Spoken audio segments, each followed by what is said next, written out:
नमस्कार भाइयों, स्वागत है आपका आपके अपने YouTube चैनल फार्मस्लो पे। तो जो आईसीआर की बायोलॉजी के मोस्ट क्वेश्चन अपन कर रहे थे, आईसीआर ये क्वेश्चन जेट के लिए भी बहुत इंपॉर्टेंट होने वाले हैं आपके लिए।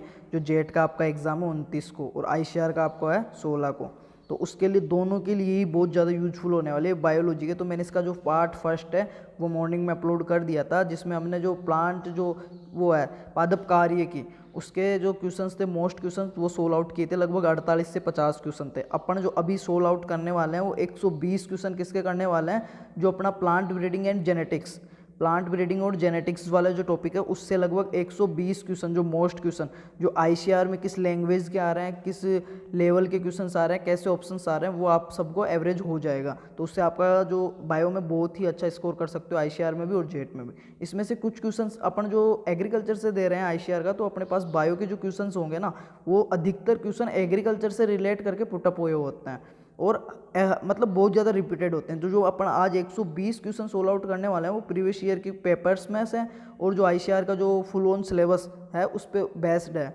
और लैंग्वेज और जो लेवल ऑप्शंस वो सारा कुछ यहाँ पे आपको देखने को मिलेगा बहुत अच्छे तरीके से।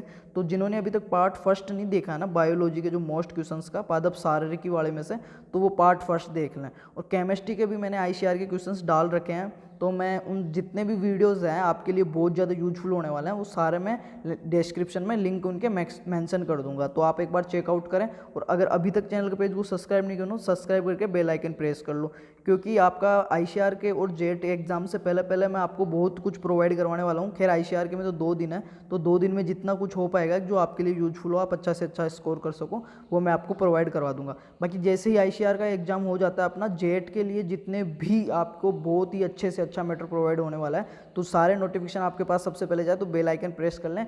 और एक और चीज़, जितने भी क्लासमेट्स वगैरह हैं उनको अभी ज़्यादा से ज़्यादा शेयर करें इस वीडियो को, क्योंकि सबके लिए यूजफुल होना चाहिए। इतनी मेहनत से अपन बना रहे हैं तो सबके भाइयों के काम आए तो अच्छे से अच्छा रहेगा। बाकी स्टार्ट करते हैं। 120 क्वेश्चन सोल्व आउट करने वाला है प्लांट ब्रीडिंग एंड जेनेटिक्स वाले टॉपिक से। इससे पहले एक वीडियो हो चुका है, जिन भाइयों ने नहीं देखा है ना एक बार जाके देख ले, चैनल का पेज विजिट करें, प्लेलिस्ट में आपको मिल जाएगा, या जो वीडियोज़ हैं वहाँ पर आपको मिल जाएगा। स्टार्ट करते हैं आज के क्वेश्चन नंबर फर्स्ट।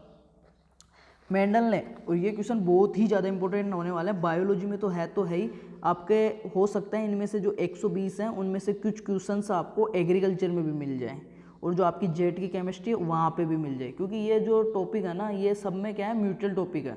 आप में आईसीआर में भी दे रखा है, जेट में भी दे रखा है, प्लस एग्रीकल्चर में भी दे रखा है, प्लस बायो में भी दे रखा है, दोनों पार्ट है। तो कहीं ना कहीं आपको क्वेश्चन भिड़ ही जाएंगे और अच्छे से अच्छे स्कोर कर लोगे, बहुत ज़्यादा चांसेस बन जाएंगे आपके अपनी सीट क्रैक करने के। तो मेरी ये है कि आप वीडियो को एंड तक देखें, स्किप ना करें, और जिन्होंने फर्स्ट पार्ट नहीं देखा है वो फर्स्ट पार्ट देख लें। क्वेश्चन नंबर फर्स्ट, मेंडल ने सफ़ेद पुष्प वाले अप्रभावी मटर के पौधे का शुद्ध लाल पुष्प वाले प्रभावी पौधे के साथ संकरण कराया तो प्रथम पीढ़ी में क्या प्राप्त होंगे। बहुत ही अच्छा क्वेश्चन है। इसको आप जो रफ पेज है उसमें सोल्व आउट करना, लिखे अच्छे से, मेंडल का जो पूरा पढ़ के जाना, क्योंकि मेंडल जेनेटिक्स का वो है और इसमें से क्वेश्चन पुटअप होने के चांसेस बहुत ज़्यादा रहते हैं। तो अपना जो फर्स्ट क्वेश्चन है कि मेंडल ने सफ़ेद पुष्प वाले अप्रभावी है इसका मटर के पौधे का शुद्ध लाल पुष्प वाले से संकरण करवाया तो अपने को जो F1 पीढ़ी है उसमें क्या प्राप्त होगा प्रथम पीढ़ी में। तो चारों ऑप्शन आप देख लें, इसका जो राइट आंसर है पहले का वो क्या है, बी, सभी लाल पुष्प वाले पौधे प्राप्त होंगे। क्वेश्चन नंबर सेकंड देख लेते हैं। लाल, जो शुद्ध लाल है, दोनों आर कैपिटल है यहाँ पे देखोगे, और दोनों डब्ल्यू भी कैपिटल है। तो लाल तथा सफ़ेद के संकरण से उत्पन्न संतति में गुलाबी, एक कैपिटल आर और कैपिटल डब्ल्यू। क्वेश्चन को दोबारा से देखोगे कि लाल तथा सफ़ेद के संकरण से उत्पन्न संतति गुलाबी है। आर जीन किस प्रकार का सिद्ध करता है, जो आर जीन है वो किस प्रकार से सिद्ध करता है, जो अपूर्ण प्रभाविता, इनकम्प्लीट डोरमेंसी है, अपूर्ण प्रभाविता का यहाँ पे हो रहा है कि हमने शुद्ध लाल लिया था, शुद्ध सफ़ेद लिया था, ठीक है, प्योर जो रेड है और प्योर वाइट लिया था, और अपने पास मिला कौन सा, गुलाबी। तो ये क्या हुआ, अपूर्ण प्रभाविता का उदाहरण है। बहुत ही अच्छा क्वेश्चन है, और अपूर्ण प्रभाविता किसने, मेंडल ने की थी। नेक्स्ट देख लेते हैं। मेंडल ने मटर के पौधे का चयन किया क्योंकि मेंडल ने मटर के पौधे का, उसने जो भी अपने प्रैक्टिकल्स किए थे, जो भी बुक्स वगैरह निकाली, उनका आधार क्या था, बेस कौन सा प्लांट लिया था उसने, उद्यान मटर, जो गार्डन भी है मटर। वो क्यों लिया था, क्योंकि उसमें 7 जोड़े विपरीत लक्षण वाले उपस्थित होते हैं। 7 जोड़े हैं ना वो विपरीत लक्षण वाले हैं। इसमें जो मेन अपना है वो आंसर ये रहेगा बी, बाकी इसलिए भी लिया था कि कम समय में उसकी पीढ़ियाँ ले सकता था, वो संग्रहण करवा सकता था, कम जगह में उगा सकता था, सारा कुछ आसानी से हो सकता था, आर्थिक महत्व के सारा कुछ था उसके अंदर, उस वजह से। बाकी जो इसका मेन रीज़न अपना क्वेश्चन में वो क्या है कि उसमें 7 जोड़े, उसको कोई वो थोड़ी करना था, उसको मेन जेनेटिक्स पे काम करना था, तो उसको तो विपर्यासी लक्षण ही मेन रहेगा ना, तो उसमें 7 जोड़े विपर्यासी लक्षण थे, इस वजह से मेंडल ने मटर का चुनाव किया। मेंडल के नियम का अपवाद है, जो मेंडल ने नियम दिया उसका अपवाद क्या है, कौन सा है, तो जो अपना चौथा आंसर, चौथा का जो क्वेश्चन है उसका राइट आंसर क्या है, डी।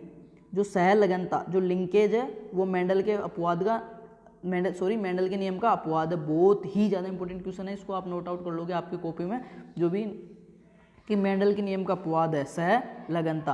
क्वेश्चन नंबर 5 देखेंगे कि द्विसंकरण कोष का अनुपात व्यक्त होता है। द्विसंकर जो क्रॉस है उससे कौन सा अनुपात प्राप्त होता है, जो 93:31, 9:3:3:1, यह है द्विसंकरण कोष का। नेक्स्ट 6 नंबर कि जीन की आधुनिक परिकल्पना के अनुसार, यह जीन की जो आधुनिक परिकल्पना है, पहले तो ये चीज़ पता होना चाहिए किसने दी थी। जो जीन की आधुनिक परिकल्पना है वो सिद्धांत किसने दिया था, ये आपको याद होना चाहिए। उसके अनुसार क्या होता है, तो उसके अनुसार क्या है कि डीएनए की कार्यात्मक इकाई है। जो छठा क्वेश्चन है उसका जो राइट आंसर है वो क्या है, बी। क्या है कि डीएनए की कार्यात्मक फंक्शनल यूनिट है। क्वेश्चन नंबर 7 बहुत ही ज़्यादा इंपॉर्टेंट क्वेश्चन है, इंपॉर्टेंट लगा रखा है कि एक जीन एक एंजाइम सिद्धांत, जो एक जीन एक एंजाइम जो थ्योरी है सिद्धांत, तो किसने दिया था, तो किसने दिया था, एक जीन एक एंजाइम सिद्धांत किसने दिया था, बीटल व टेटम ने, बीटल व टेटम। 8वां जो क्वेश्चन है कि जीन की क्रियात्मक इकाई जो एक विशिष्ट पॉलीपेप्टाइड का संश्लेषण करती है। जीन के विशेष क्रियात्मक जो फंक्शनल यूनिट है जो विशिष्ट पॉलीपेप्टाइड का संश्लेषण करती है, निर्माण करती है, तो वो कौन सी है, सिस्ट्रोन।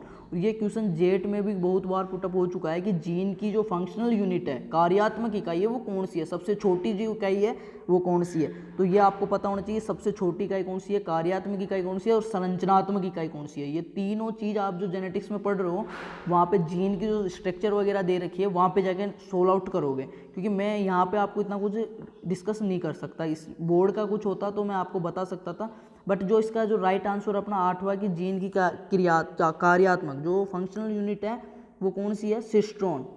सिस्ट्रोन क्या है, जीन की फंक्शनल यूनिट है, नोट आउट कर लेना, बहुत ही ज़्यादा इंपॉर्टेंट है, एग्रीकल्चर में भी, बायो में भी, आईसीआर में भी और जेट में भी। क्वेश्चन नंबर 9, रासायनिक दृष्टि से जीन होते हैं, जो जीन है ना वो रासायनिक दृष्टि से अपन देखें तो क्या होते हैं, पॉलीन्यूक्लियोटाइड्स होते हैं। मक्का जिसमें 10 जोड़े गुणसूत्र है, सहलग्न समूह होंगे, भाई 10 जोड़े गुणसूत्र है, गुणसूत्र जोड़े बोल रहा है, ये सिंगल नहीं बोल रहा, जोड़े में क्या होता है, 2 होते हैं, जैसे एक्स वाई, ये एक जोड़ा हो गया। तो ये पूछ रहा है कि 10 जोड़े हैं तो सहलग्न समूह कितने होंगे, समूह कितने होंगे, 10 ही होंगे, 10 जोड़ों में 10 समूह होंगे। तो इसका जो राइट आंसर है 10वें क्वेश्चन का वो क्या है, बी। क्वेश्चन नंबर 11 देख लेते हैं। 1900 एडी में 3 वैज्ञानिकों ने 1900 के अंदर 3 वैज्ञानिकों प्रत्यक्ष रूप से मेंडल के सिद्धांतों की खोज की थी। दोबारा मेंडलवाद का जो पुनर्वाद किया था, इसको दोबारा से किया था, प्रतिपादन जो किया था वो किसने किया था, पुनः प्रतिपादन। ये जो क्वेश्चन आएगा आपको लैंग्वेज जेड के लिए, ये आईसीआर की लैंग्वेज है, ये आप देख सकते हो क्वेश्चन में कि कैसे पूछा हुआ है क्वेश्चन, वो ये थोड़ा सा घुमा के पूछा गया है। बाकी जेट में अगर इसको पूछते हैं तो कैसे पूछा जाता कि जो मेंडल का सिद्धांत है उसका पुनः प्रतिपादन कब हुआ था, 1900 में हुआ था, और किसने किया था, डी व्रीज, कोरेंस और वॉन शेरमार्क, ये 3 जो वैज्ञानिक थे, इन्होंने जो मेंडल की जो थ्योरी दी थी उसका पुनः प्रतिपादन किया था सन 1900 के अंदर। तो बहुत इंपॉर्टेंट क्वेश्चन है, दोनों के लिए नोट आउट कर लोगे।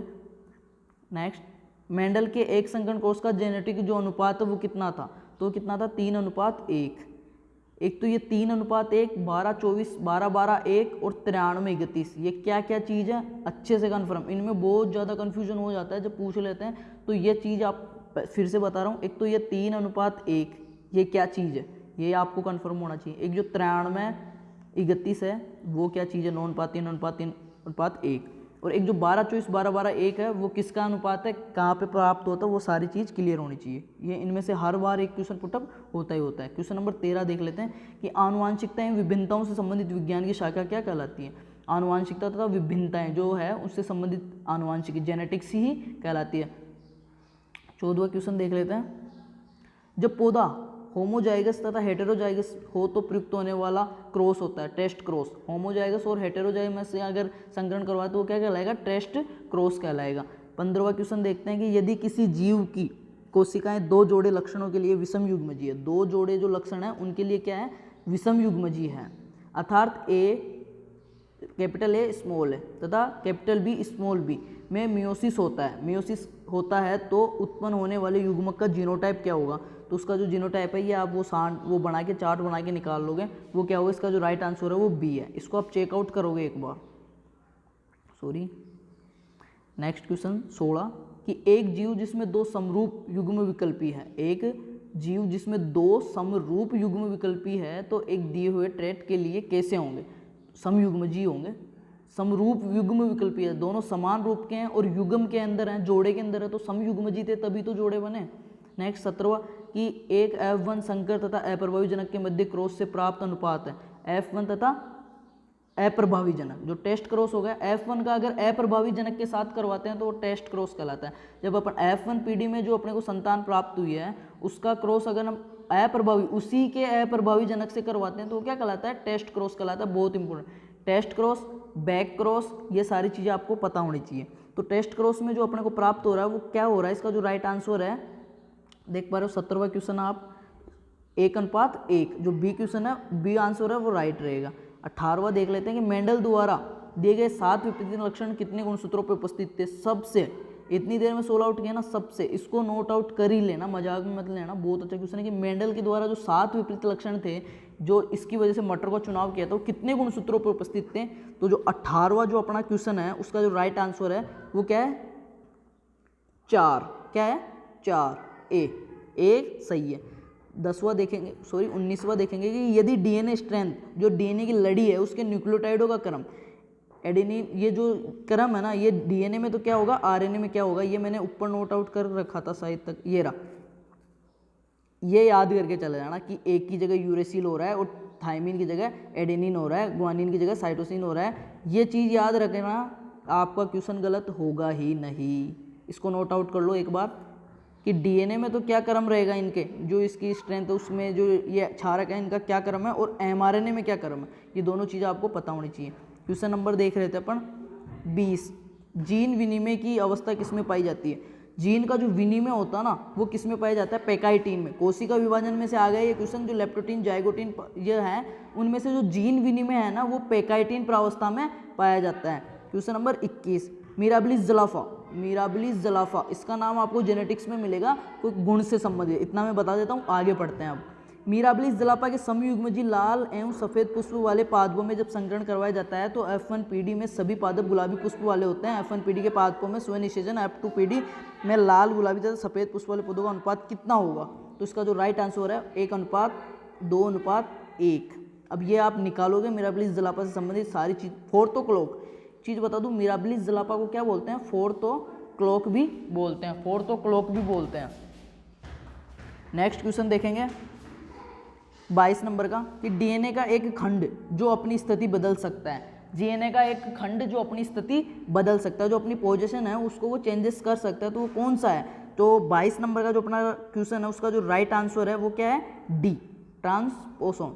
ट्रांसपेशन आप समझ रहे हो कि ट्रांसफर करते हैं या स्थानांतरित करते हैं, स्थिति बदल रहा है, तो ये हो गया। म्यूटोन क्या है, रिकॉन क्या है, सिस्टोन मैंने बता ही दिया कि फंक्शनल यूनिट, और सबसे छोटी कौन सी रेकॉन है, या परिवर्तन की जो, अगर आप बात करें कि डीएनए का वह खंड जो अपनी स्थिति बदल सकता है ट्रांसफर होगा, और जीन की वह इकाई जो परिवर्तन के लिए होती है, तो वो कौन सी है, म्यूटोन है, रिकॉन है या सिस्टोन, तो वो है म्यूटोन। और functional cistron. Genotype capital A, capital B, small b, capital C, small c वाला पौधा कितने प्रकार के युग्मक उत्पन्न करेगा, कितने प्रकार के युग्मक उत्पन्न कर रहा है, ये 4 कर रहा है। ऑक्सोट्राफ है, जो ऑक्सोट्राफ है वो क्या है, तो इसका जो राइट आंसर है उत्परिवर्तित जो एक या अधिक आवश्यक यौगिक बनाने की क्षमता खो देता है वो।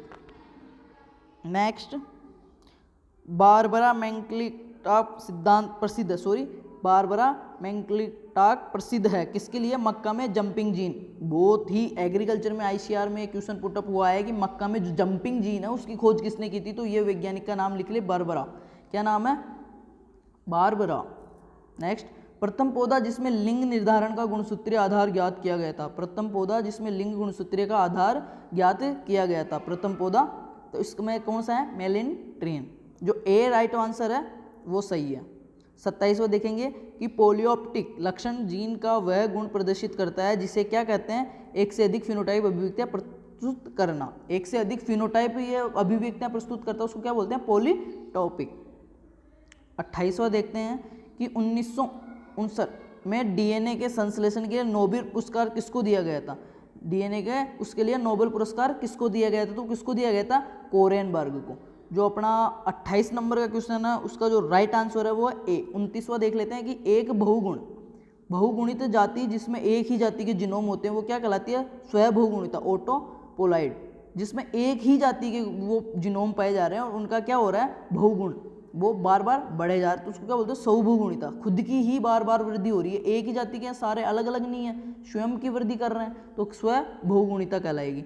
30वां क्वेश्चन देख लेते हैं कि डी वरीज उत्परिवर्तन के लिए प्रसिद्ध पौधा है। बहुत इंपॉर्टेंट क्वेश्चन है कि D worries, Hugo de worries पूरा नाम है, उन उत्परिवर्तन के लिए प्रसिद्ध पौधा कौन सा है? आइनोथेरा लेमार्कियाना। आईसीआर का क्वेश्चन है ये। पॉलीप्लाइडी को प्रेरित कर सकते हैं, क्या कर सकते हैं? कोल्चिसिन। जो कोल्चिसिन आता है उसके द्वारा पॉलीप्लाइडी को अपन वो कर सकते हैं, प्रेरित कर सकते हैं। 32वां क्वेश्चन, लाइगेज नामक एंजाइम का कार्य क्या है? लाइगेज क्या करता है? डीएनए के टुकड़ों को जोड़ने के लिए, और एक और है जो तोड़ने के लिए काम में आता है, जिसको कैंची बोलते हैं। आणविक कैंची किसको बोलते हैं? बहुत ही इंपॉर्टेंट क्वेश्चन है कि आणविक कैंची। आप मेरे को कमेंट्स करके बताओगे आणविक कैंची कौन सा है। ये दो चीजें, लाइगेज और एक और नाम है जो आपको पता होना चाहिए। तो जो लाइगेज का मुख्य काम है, इंपॉर्टेंट क्वेश्चन है, डीएनए के खंडों को जोड़ने के लिए, एक होता है डीएनए खंडों को तोड़ने के लिए, तो वो आप मेरे को बताओगे कमेंट करके। मेंडल अपने प्रयोगों में सहलगनता को नहीं पहचान सके क्योंकि मेंडल अपने प्रयोगों के अंदर सहलगनता है उसको नहीं समझ पाए थे, क्योंकि उनके द्वारा लिए गए लक्षण भिन्न भिन्न गुणसूत्रों पर उपस्थित थे। जिन्होंने उसने जो भी लक्षण लिए थे मेंडल ने, वो सारे अलग अलग गुणसूत्रों के ऊपर उपस्थित थे। क्वेश्चन नंबर, कोशिका की खोज किसने की थी? कोशिका की खोज जो सेल की जो की थी वो किसने की थी? रॉबर्ट हुक ने की थी। रॉबर्ट हुक ने की थी। प्रोकैरियोटिक कोशिकाओं में कौन सा कोशिकांग अनुपस्थित होता है? प्रोकैरियोटिक जो कोशिकाएं, एक चीज बताऊं, यूकैरियोटिक और प्रोकैरियोटिक, इनको ऐसे याद रखना आप, मैं ट्रिक बता देता हूँ। वैसे मैंने सेल बायो बहुत अच्छे से पढ़ाई है, तो उसका भी मैं लिंक आपको नीचे मेंशन कर दूंगा। अगर आपके पास टाइम हो तो आप सेल बायो वाली क्लासें प्लस रिवीजन क्लास है, बायोलॉजी की जो 3, एग्रीकल्चर की 3 रिवीजन क्लासें, एग्रीकल्चर के मोस्ट क्वेश्चन, केमिस्ट्री की जो रिवीजन क्लासें हैं, वो सारा कुछ आप एक बार चैनल का पेज विजिट करके सारा चेकआउट करना, आपको बहुत कुछ अच्छा मैटर मिलने वाला है। तो यह है कि प्रोकैरियोटिक कोशिकाओं में कौन सा कोशिकांग अनुपस्थित होता है? केंद्रक कला, माइटोकॉन्ड्रिया, केंद्रिका, ये सभी अनुपस्थित होते हैं। अब ये चीज समझना, यूकैरियोटिक मतलब यू मतलब नई, ऐसे याद रखना, यू मतलब न्यू, NEW, न्यू मतलब नई। अब जो नई कोशिका रहेगी उसमें तो सारा कुछ उपस्थित रहेगा, और प्रो मतलब पुरानी, प्रोकैरियोटिक, प्रो काल की, पुराने काल की, तो प्रोकैरियोटिक कोशिका उसमें कुछ उपस्थित नहीं होगा। अगर उसमें आता है ना कि अस्पष्ट केंद्रक प्रोकैरियोटिक कोशिका, अस्पष्ट केंद्रिका प्रोकैरियोटिक कोशिका, जिसमें केंद्रिका अनुपस्थित होती है, नहीं पाई जाती, तो किसमें नहीं पाई जाएगी? पुरानी चीज में नहीं पाई जाएगी, तो प्रोकैरियोटिक कोशिका में नहीं पाई जाएगी। कोशिका सिद्धांत किसने प्रस्तावित किया था या किसने प्रतिपादित किया था? तो जो कोशिका सिद्धांत है वो किसने दिया था? आपको पता होना चाहिए, बहुत इंपॉर्टेंट क्वेश्चन है। स्लाइडन और स्वान ने दिया था। कब दिया था? 38-39 में स्लाइडन स्वान ने कोशिका सिद्धांत दिया था। कौन सा कोशिकांग इकाई झिल्ली रहित होता है? बहुत इंपॉर्टेंट कोशिका है, जिसको फैक्ट्री बोलते हैं, protein factory, ribosome. Protein factory, कोशिका की प्रोटीन फैक्ट्री किसको बोलते हैं? राइबोसोम को बोलते हैं। और कौन सा कोशिकांग इकाई झिल्ली रहित होता है? तो जो राइबोसोम है ना, वो झिल्ली रहित होता है। रिक्तिका के चारों ओर पाई जाने वाली झिल्ली, कोशिका के अंदर जो आपने देखा होगा जो रिक्तिका पाई जाती है, जैसे ये कोशिका है कोई, इसमें यहाँ पे ऐसे रिक्तिका पाई जाती है, खालिस्तान, इस खालिस्तान के चारों ओर जो झिल्ली पाई जाती है ना उसको टोनोप्लास्ट बोलते हैं। और ये जेट में 2 बार आ चुका है शायद तक कि रिक्तिका की झिल्ली टोनोप्लास्ट, रिक्तिका की झिल्ली टोनोप्लास्ट। प्रोटीन के संश्लेषण का स्थल है, मैंने बताया था अभी अभी कि इकाई झिल्ली वाला, इकाई झिल्ली रहित कोशिकांग राइबोसोम, और कोशिका की प्रोटीन फैक्ट्री कौन कहलाता है? राइबोसोम कहलाता है। राइबोसोम, राइबोसोम की खोज किसने की थी? इसके ऊपर क्या कौन से कम F1 कण पाए जाते हैं, खुरदरी और अंतःप्रदेश जालिका है, वो सारा कुछ आपको पता होना चाहिए। मैंने पढ़ा रखा है, देख लेना आप एक बार। सॉरी, लाइसोसोम में बड़ी मात्रा में पाए जाते हैं। लाइसोसोम के अंदर क्या पाए जाते हैं? जल अपघटनीय एंजाइम। और लाइसोसोम कहाँ पाया जाता है? शुक्राणु के एक्रोसोम का जो निर्माण होता है लाइसोसोम, उसमें क्या होता है कि अंडाणु, जब शुक्राणु और अंडाणु का संलयन होता है, जब शुक्राणु और अंडाणु का संलयन होता है, तो जो शुक्राणु का एक्रोसोम वो लाइसोसोम से बना होता है, उसमें क्या पता है? जल अपघटनीय एंजाइम पाए जाते हैं। ये क्या करता है? अंडाणुओं की जो परत होती है, जो हाइलोजिनेज जो भी है, उसको क्या करता है? ये गला देता है, और फिर उससे संलयन होता है दोनों केंद्रक का, और फिर जाके जो बनता है युग्मनज वो बनता है। तो ये क्या काम में आता है? जल अपघटनीय एंजाइम पाए जाते हैं जो किसी को गलाने में या तोड़ने में काम आता है। वह कौन सा कोशिकांग है जिसका कार्य नई प्रोटीन का रूपांतरण कर उन्हें लक्ष्य स्थानों का मार्ग प्रदान करता है? तो एंडोप्लाज्मिक जो जालिका है उसका, रेटिकुलम जिसको बोलते हो। पेरोक्सिसोम का मुख्य कार्य प्रकाश शोषण। एक चीज बताऊं, प्रकाश शोषण की जो सबसे छोटी इकाई है ना वो कौन सी है? प्रोक्सिसोम। वे कोशिकांग जिनमें शोषण की ऑक्सीकरण अभिक्रियाएं घटित होती है, वे कोशिकांग जिनमें शोषण की ऑक्सीकरण अभिक्रियाएं, तो जो माइटोकॉन्ड्रिया है ना, 43 नंबर का जो अपना क्वेश्चन है 43, उसका जो राइट आंसर है वो क्या है? डी। जो माइटोकॉन्ड्रिया है जिसको कोशिका का शक्ति ग्रह बोलते हैं, उसके अंदर क्या होता है? जो शोषण की रेस्पिरेशन की जितने भी ऑक्सीकरण से जो रिडक्शन है वो कहाँ पे होती है? माइटोकॉन्ड्रिया में होती है। अब ये शब्द आया तो आपको एक चीज और याद रखनी है कि शोषण की जो ऑक्सीकरण अभिक्रिया है ना वो तो माइटोकॉन्ड्रिया में होगी, पर जो अनोक्षी शोषण वाली है वो कहाँ पे हो रही है ये भी आपको पता होना चाहिए। केंद्रिका का मुख्य कार्य क्या है? राइबोसोम का संश्लेषण करना। 44 नंबर का जो क्वेश्चन है कि केंद्रिका का मुख्य कार्य क्या है? सी राइट है, राइबोसोम का संश्लेषण करना। और राइबोसोम का मुख्य कार्य क्या है? प्रोटीन निर्माण। और राइबोसोम के एक बार और बता दूं, राइबोसोम इकाई झिल्ली रहित कोशिकांग होता है। क्लास बहुत बड़ी हो सकती है क्योंकि क्वेश्चन है अपने पास लगभग 150। न्यूक्लियोसोम बने होते हैं, न्यूक्लियोसोम किसके बने होते हैं? हिस्टोन प्रोटीन तथा डीएनए के, हिस्टोन प्रोटीन और डीएनए के बने होते हैं। 46 की पुरानी कोशिकाओं से नई कोशिकाओं की उत्पत्ति, ये सिद्धांत किसने दिया था? तो पुरानी कोशिकाओं से नई कोशिकाओं की उत्पत्ति होती है ओमनी सेलुलाई सेलुला। किसने कहा था? जो रुडोल्फ विर्चो है, यहाँ पे विर्कोव लिखा हुआ है, बहुत इंपॉर्टेंट है। ओमनी सेलुलाई सेलुला मतलब जो पुरानी कोशिकाएं उन्हीं से नई कोशिकाओं की उत्पत्ति हुई है, पुराने जीवों से ही नई जीवों की उत्पत्ति हुई है। वो किसने कहा था? ओमनी सेलुलाई सेलुला किसने बोला था? रुडोल्फ विर्चो ने बोला था। कोशिकाओं की उत्पत्ति का सिद्धांत जो दिया था, पुरानी कोशिकाओं से नई कोशिकाओं की उत्पत्ति का सिद्धांत रुडोल्फ विर्चो ने दिया था, बहुत इंपॉर्टेंट है। नेक्स्ट 47, अभी तो 100 क्वेश्चन और करना है। पादप कोशिकाओं में गोल्जिकाई की संख्या बढ़ती है। पादप कोशिकाओं में गोल्जिकाई की संख्या बढ़ती है। कब बढ़ती है गोल्जिकाई की संख्या? प्लांट सेल्स के अंदर कोशिका विभाजन के समय, जब कोशिकाओं का विभाजन होता रहता है तब गोल्जिकाई की संख्या बढ़ जाती है। प्लाज्मा झिल्ली निर्मित होती है। किससे निर्मित होती है? बहुत इंपॉर्टेंट क्वेश्चन है कि जो प्लाज्मा झिल्ली, प्लाज्मा लेमा है, उसका निर्माण किससे होता है? किससे होता है? लिपिड तथा प्रोटीन दोनों से। लिपिड भी पाया जाता है प्लस प्रोटीन भी पाया जाता है, तब जाके प्लाज्मा झिल्ली का निर्माण होता है। 49 देखोगे कि कवकों में कोशिका भित्ति है प्लाज्मोलेमा के बीच में पाई जाने वाली विशेष रचना क्या कहलाती है? लोमासोम। 49 नंबर का जो अपना क्वेश्चन है 49, उसका जो राइट आंसर है वो ए। थाइलेकाइड पर पाई जाने वाली कणिकाओं को कहते हैं क्वांटासोम। मैंने पहले भी बताया, अभी क्वांटासोम F1 कण जो भी है, क्वांटासोम कहाँ पे पाया जाता है? थाइलेकोइड। और थाइलेकाइड क्या होती है? जो सिक्के के समान संरचनाएं हैं उनको थाइलेकोइड्स बोलते हैं, और इनकी जो सिक्के के समान जो संरचनाओं का समूह है उसको क्या बोलते हैं? ग्रेनम। यो इंटरग्रेनम क्या होती है? उन दो थाइलेकोइड्स की जो संरचना बनी हुई है उनको जोड़ने वाली जो है बीच की, उसको इंटरग्रेनम बोलते हैं। तो ये ग्रेनम, थाइलेकोइड्स, क्वांटासोम, F1 कण, पेरोक्सिसोम, इनके बारे में पढ़ के ही जाना, क्योंकि अगर सेल में से क्वेश्चन आता है तो यहाँ से ज़्यादा चांसेस रहते हैं। नेक्स्ट देखते हैं, यूकेरियोटिक कोशिकाओं में राइबोसोम का प्रकार है। यूकेरियोटिक कोशिकाओं में कौन सा पाया जाता है? तो 51 नंबर का जो अपना क्वेश्चन है उसका जो राइट आंसर है 51 का वो क्या है? डी। केवल 80S और केवल 70S, सॉरी डी, ए व बी दोनों। जो यूकेरियोटिक कोशिकाएं हैं कुछ में 80S पाया जाता है, कुछ में 70S पाया जाता है। राइबोसोम अंतःप्रदेवी जालिका से जुड़े होते हैं। राइबोसोम जो है वो अंतःप्रदेवी जालिका से जुड़ते हैं, तो किसके द्वारा जुड़ते हैं? वो क्या है? ग्लाइकोप्रोटीन के द्वारा। राइबोसोम निर्मित होते हैं। राइबोसोम किसके बने होते हैं? आरएनए और प्रोटीन के बने होते हैं। एक का झिल्ली रहित कोशिकांग है, प्रोटीन का निर्माण करता है, प्रोटीन फैक्ट्री कहलाता है राइबोसोम। 54, कोशिकांग जो प्रोकैरियोटिक तथा यूकैरियोटिक दोनों कोशिकाओं में पाया जाता है, वह कौन सा कोशिकांग है जो प्रोकैरियोटिक और यूकैरियोटिक कोशिकाओं दोनों में पाया जाता है? अंडरलाइन कर लेना, मोस्ट क्वेश्चन है। राइबोसोम ऐसा एक कोशिकांग है जो प्रोकैरियोटिक और यूकैरियोटिक दोनों प्रकार की कोशिकाओं में सेल्स में अवेलेबल होता है, प्रेजेंट होता है। लिपिड का संश्लेषण होता है।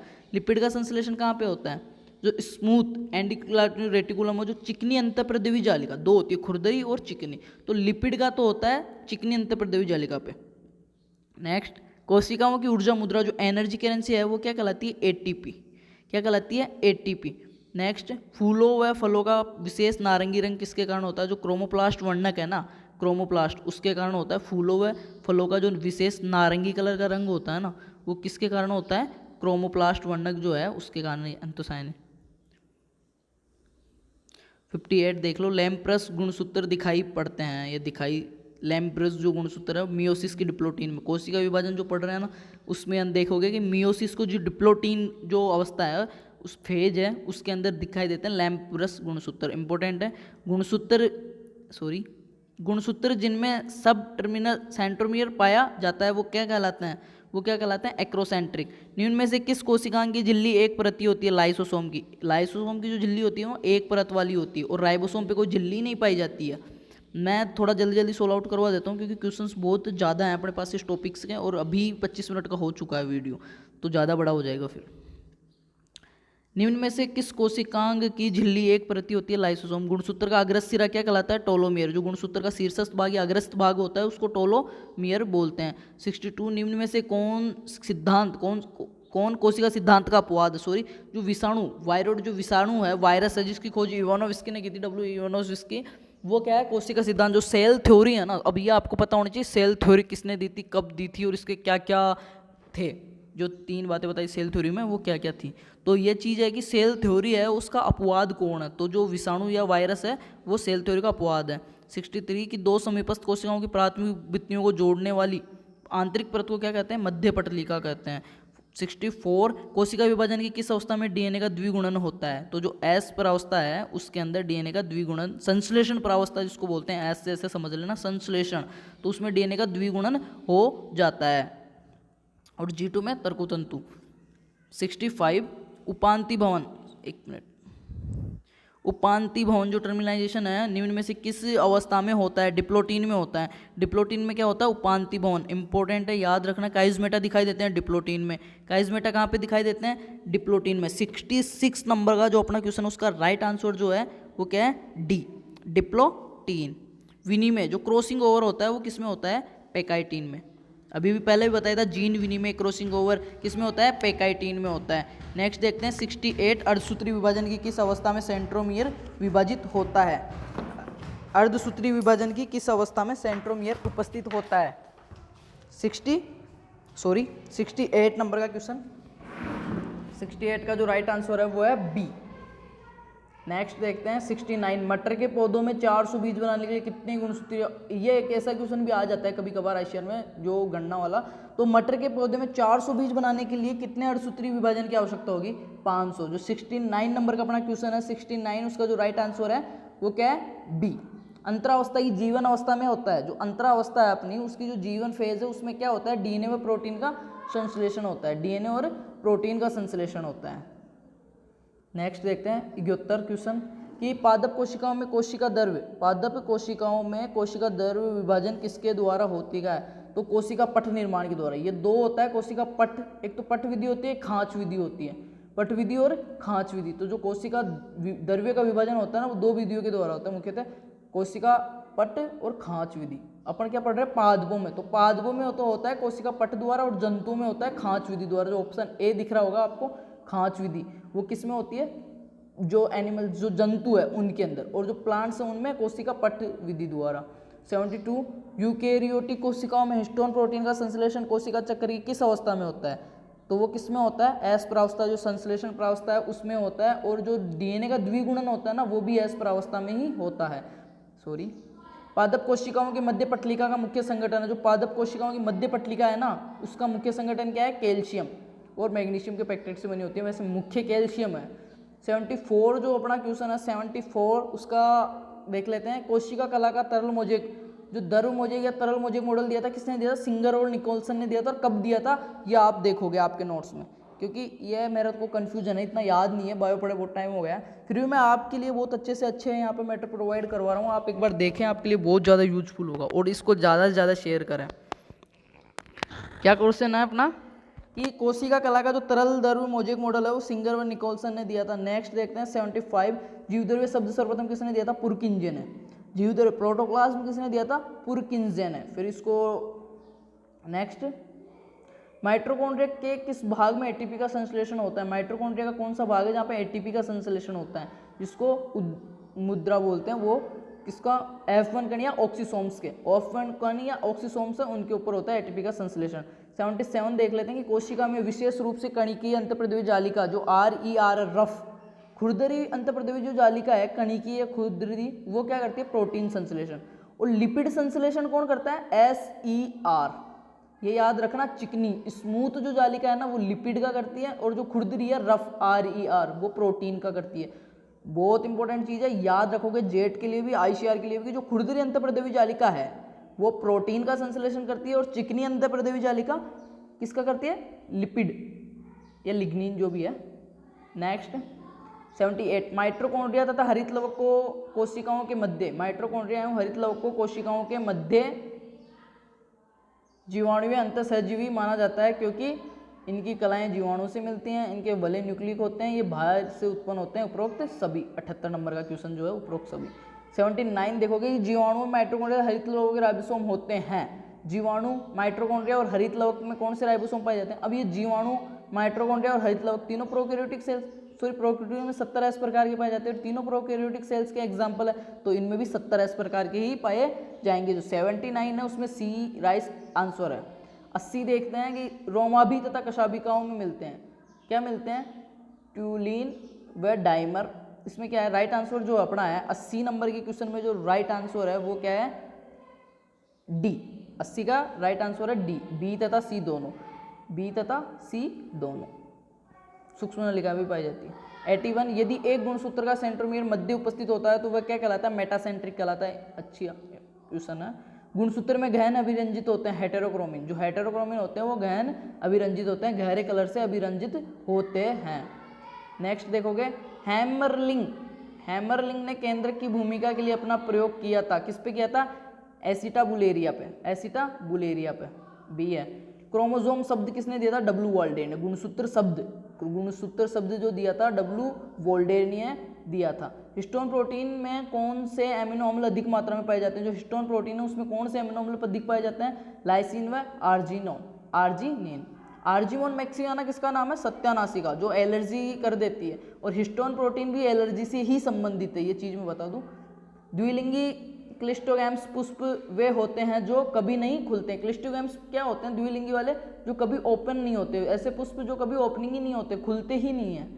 अगुणित पौधे किसके संवर्धन से प्राप्त हो सकते हैं? जो अगुणित पौधे हैं वो किसके संवर्धन से प्राप्त हो सकते हैं? परागकण के संवर्धन से प्राप्त हो सकते हैं अगुणित। 80 देखते हैं 88 कि स्वपरागण को रोकने की उपयुक्त विधि है, ये युक्ति है। स्वपरागण को रोके तो स्वबंधितता, हेटेरोगेमी और डाइकोगेमी, ये सारे हैं ना स्वपरागण को रोकने के ही हैं। परागकण है एक। 89 का देखोगे कि परागकण, परागण और परागकण दोनों अलग अलग चीज है। परागकण और परागण, गण और कण में अंतर समझ लेना आप। तो ये क्या पूछ रहा है कि परागकण क्या है? आंशिक रूप से परिपक्व नर युग्मोद्भिद, जैसे नर के अंदर शुक्राणु है ना, अपन बात करें अपनी ह्यूमंस की, तो नर के अंदर जो शुक्राणु काम जो करता है ना, पादपों में परागण भी वही काम करता है, जो परागकण है ना वो भी सेम काम है दोनों का। 90 क्वेश्चन देख लेता है कि द्विलिंगी पुष्पों में जब जायांग उमंग से पहले परिपक्व हो जाता है उसको प्रोटोगाइनी बोलते हैं। प्रोटोगाइनी और प्रोटोएंड्री, जब नर पहले परिपक्व होता है, जब मादा पहले परिपक्व होती है, वो दोनों स्थिति आप देखोगे। प्रोटोगाइनी के एग्जांपल्स कौन से हैं? और जो प्रोटोएंड्री या प्रोटोगाइनी, दो कंडीशंस होती है, दोनों के एग्जांपल्स और इन दोनों कंडीशंस का कॉन्सेप्ट क्लियर करके ही जाओगे। इसका जो क्या राइट आंसर है, जब पुष्पों में जायांग पुमंग से पहले परिपक्व हो जाता है तो उसको प्रोटोगाइनी बोलते हैं, और जिनमें पुमंग जो है वो जायांग से पहले परिपक्व हो जाता है उनको प्रोटोएंड्री बोलते हैं। पोलिनोलॉजी में अध्ययन किया जाता है, पोलिनोलॉजी में पराग कणों का अध्ययन किया जाता है। पक्षियों द्वारा परागण क्या कहलाता है? ओरिनिथोफिली। बहुत इंपॉर्टेंट है कि पक्षियों के द्वारा अगर परागण की क्रिया हो रही है ना, परागण, तो वो क्या कहलाता है? इसका जो राइट आंसर है वो ए है, ओर्निथोफिली। 93 किस प्रकार के परागण को मेलोकोफिली नाम दिया गया है? घोंगे द्वारा, घोंगे के द्वारा जिनमें परागण हो रहा है ना उसको मेलिकोफिली नाम दिया गया है। फसलों में पर परागण कहलाता है एलिलोगेमी, एलोगेमी सॉरी। 96 5 देखेंगे परिपक्व स्टिग्मा खुरदरा एवं चिपचिपा होता है, क्यों होता है? वायु परागित पुष्पों में। कहाँ पे होता है? वायु परागित पुष्पों में। 96 परागकणों के बाह्य भित्ति बनी होती है, बहुत इंपॉर्टेंट क्वेश्चन है। 96 नोट आउट कर दो। स्पेरोपोलिनिन की बनी होती है, जो परागकण की बाहरी भित्ति बनी होती है ना, स्पेरोपोलिनिन की बनी होती है। जब एक परागण एक पौधे के पुष्प से निकलकर उसी पौधे के दूसरे वर्तिकाल पहुंच जाते हैं तो उसको क्या बोलते हैं? स्वपरागण बोलते हैं। उसी पौधे के दूसरे पुष्प में जा रहे हैं तो उसको क्या बोलेंगे? स्वपरागण। 98 देख लेते हैं बहुत अधिक प्रतिरोधी जैविक पदार्थ है स्पोरोपोलेनिन। स्पोरोपोलेनिन क्या है? प्रतिजैविक पदार्थ है, बहुत अधिक प्रतिरोधी जैविक पदार्थ है। और स्पोरोपोलेनिन पाया कहाँ पे जाता है? परागकण की बाहरी भित्ति किसकी बनी होती है? जो परागकणों की बाहरी भित्ति होती है ना, आउटर लेयर, वो स्पोरोपोलेनिन की बनी होती है। इंपॉर्टेंट चीज़ है स्पोरोपोलेनिन, याद रखना। 3-4 क्वेश्चन पुट होते हैं इसी चीज़ से। पादप प्रजनन का ध्येय है क्या उत्पादित करना? रोग विमुक्त पादप प्रजनन। प्लांट ब्रीडिंग करवाते हैं, क्यों करवाते हैं? अपने को अच्छी किस्में मिल सकें, पहले पकने वाली किस्में, कम समय में अधिक प्रोडक्शन देने वाली किस्में मिल सकें, इसके लिए करते हैं। तो इसका राइट आंसर है डी। जीवों अथवा उनके पदार्थों के औद्योगिक प्रक्रमों को प्रयोग कहते हैं जैव प्रौद्योगिकी। जीवों तथा उनके प्रयोग, कोई सूक्ष्म जीव है या उससे कुछ बना रहे हैं, यूज कर रहे हैं उसका, तो वो जैव प्रौद्योगिकी के अंतर्गत आता है। 101 निम्न में से कौन सा पदार्थ बहुगुणिता उत्प्रेरित करता है? बहुगुणिता कोलचिसिन। पहले भी आया ये क्वेश्चन, शायद 89 नंबर का कुछ है कोलचिसिन वाला। आप एक बार बैक करके देखना कोलचिसिन कहाँ पे आया और याद करके जाना। कोलचिसिन इंपॉर्टेंट है किसके लिए? जो बहुगुणिता है, बहुगुणिता पॉलीपोलाइडी है, उसको उसको उत्प्रेरित करता है। कौन करता है? कोलचिसिन। किसके उत्पादन से यीस्ट का प्रयोग होता है? Ethyl alcohol yeast. नेक्स्ट देखते हैं उत्परिवर्तन के लिए किसने एक्स किरणों का प्रयोग किया था? एच.जे. मूलर। जो मूलर है ना, उसने उत्परिवर्तन जो है उसके लिए एक्स किरणों का यूज किया था। इंपॉर्टेंट क्वेश्चन है। किस सूक्ष्म जीव द्वारा स्ट्रेप्टोमाइसिन बनाई जाती है? स्ट्रेप्टोमाइसिन जो ग्रीसियस है उसके द्वारा क्या बनाई जाती है? जो स्ट्रेप्टोमाइसिन है वो दवाई। रेनेट का उपयोग होता है पनीर बनाने में। रेनेट का उपयोग किस में होता है? पनीर बनाने में। और रह गया क्या अभी? एजेनिक संवर्धन को परिभाषित किया जा सकता है अन्य सूक्ष्म जीवों से मुक्त कोशिका संवर्धन के द्वारा। नेक्स्ट थोड़ा जल्दी करवा देता हूँ मैं, बाकी अभी तक ऐसे के ऐसे हर टॉपिक के जो मोस्ट टॉपिक है उसके कम से कम 6 पार्ट आपको प्रोवाइड करवाऊंगा मैं। सेकंड पार्ट है ये। कोश संकरण के समय फूल की कली से पुंकेसरों को हटाने की क्रिया क्या कहलाती है? क्या कहलाती है? विपुंसन या इमास्कुलेशन। संकरण के समय फूल की कली से जब नर पुंकेसरों को, जब नर के उसको हटा देते हैं तो वो क्रिया क्या कहलाती है? इमास्कुलेशन या विपुंसन। सर अलेक्जेंडर फ्लेमिंग ने पेनिसिलिन निकाला था तो पेनिसिलियम नोटेटम कवक से निकाला था। सर अलेक्जेंडर फ्लेमिंग ने की थी पेनिसिलिन की खोज, जो किससे की थी? कवक से। कौन से कवक से की थी? पेनिसिलियम नोटेटम कवक से। याद रखना, एक क्वेश्चन आ ही जाता है। 109 किण्वन के समय शर्करा का अल्कोहल में परिवर्तन किसकी प्रत्यक्ष क्रिया के द्वारा होता है? जाइमेज। जो जाइमेज अपना एंजाइम है उसके द्वारा होता है किण्वन के समय शर्करा का अल्कोहल में परिवर्तन। ये क्वेश्चन जेट में आएगा तो ऐसे आएगा कि जाइमेज का कार्य, या फिर कि जो शर्करा है अपनी वो अल्कोहल के अंदर बदल रही है, तो यहाँ पे जो है कौन आएगा क्रियाकारक? वो क्या है? जाइमेज एंजाइम आएगा। सिट्रिक अम्ल किससे बनाया जाता है? एस्परजिलस नाइजर जो कवक है उससे बनाया जाता है। ये भी एक कवक ही है जिससे सिट्रिक अम्ल प्राप्त किया जाता है। Right answer A. बहुत अच्छा क्वेश्चन है। परालैंगिक संकरण का अभिप्राय है कायिक प्रोटोप्लास्ट का संलयन। 112 नंबर का क्वेश्चन देखेंगे। एक यौगिक जो जीव द्वारा उत्पन्न होता है और दूसरे जीव की वृद्धि को संदमित करता है प्रतिजैविक कहलाते हैं। एंटीबायोटिक जो आप बोलते हैं ना, लेते हैं ना, एंटीबायोटिक लेते हो ना, दवाई वगैरह, बुखार हो गई, तो ये क्या करते हैं? ये सूक्ष्म जीवों से ही बनी हुई है। जैसे पेनिसिलिन है वो भी सूक्ष्म जीवों से बनी हुई है और दूसरे सूक्ष्म जीवों का वृद्धि को रोक देती है। उसको क्या बोलते हैं? प्रतिजैविक। एंटीबायोटिक बोलते नहीं है डॉक्टर के पास कि एंटीबायोटिक दे दो मेरे को, बुखार की दे दो, फीवर की दे दो, जो सिर दर्द की एंटीबायोटिक, वो चीज़। तो इनको रटना नहीं है, समझना है कि एक यौगिक जो एक जीव द्वारा उत्पन्न हो रहा है और दूसरे जीव की वृद्धि को रोक रहा है, उसको नष्ट कर रहा है, वो प्रतिजैविक कहलाता है। मनुष्य द्वारा निर्मित एलोपोलिपाइड है, कौन सा है? ट्रिटिकेल। ट्रिटिकेल क्या है? गेहूं और राई का संकरण करवा के जो तैयार की गई है ना, वो ट्रिटिकेल कहलाई है फसल। कृत्रिम विधियों द्वारा किसी जीवधारी में अनुपस्थित एक या अधिक नई जीनों का अंतःकोश लेने विलोपन क्या कहलाता है? आनुवांशिक अभियांत्रिकी, जो जेनेटिक्स है, जेनेटिक्स इंजीनियरिंग कहलाती है वो।